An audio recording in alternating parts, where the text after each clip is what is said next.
ഓർക്കാൻ ആഗ്രഹിക്കുന്നില്ല, മറക്കാൻ കഴിയുന്നുമില്ല.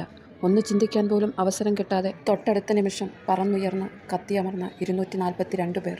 അതിൽ ഞാനില്ല. എൻ്റെ ബന്ധുക്കളോ സുഹൃത്തുക്കളോ ഞാൻ അറിയുന്നവരോ ഇല്ല. എങ്കിലും പറഞ്ഞറിയിക്കാൻ കഴിയാത്ത നൊമ്പരം, നെഞ്ചിൻ്റെ വിങ്ങൽ.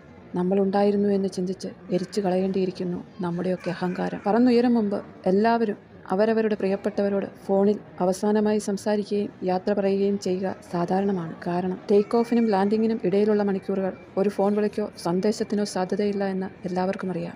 ഹാപ്പി ജേർണി എന്നോ സേഫ് ജേർണി എന്നോ ആശംസ സ്വീകരിച്ച് യാത്ര തുടരുന്നവരാണ് ഏറെയും. ജീവിതത്തിൻ്റെ സുരക്ഷ ഇത്രയുമേ ഉള്ളൂ എന്ന് നാം തിരിച്ചറിയേണ്ടിയിരിക്കുന്നു.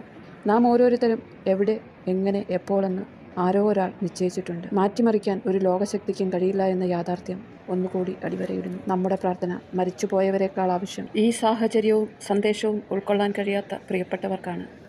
ആർക്കും നോവാത്ത, ആരെയും നോവിക്കാത്ത ഹീലിംഗ് പവർ മാത്രമുള്ള ശക്തമായ മരുന്നാണ് പ്രാർത്ഥന. മരണപ്പെട്ടവർക്ക് ആത്മശാന്തിക്കായി, അവരുടെ പ്രിയപ്പെട്ടവർക്ക് സഹനത്തിനായി പ്രാർത്ഥിക്കാം. പോസിറ്റിവിറ്റി തീരെ കിട്ടാത്ത ഈ നിമിഷത്തിൽ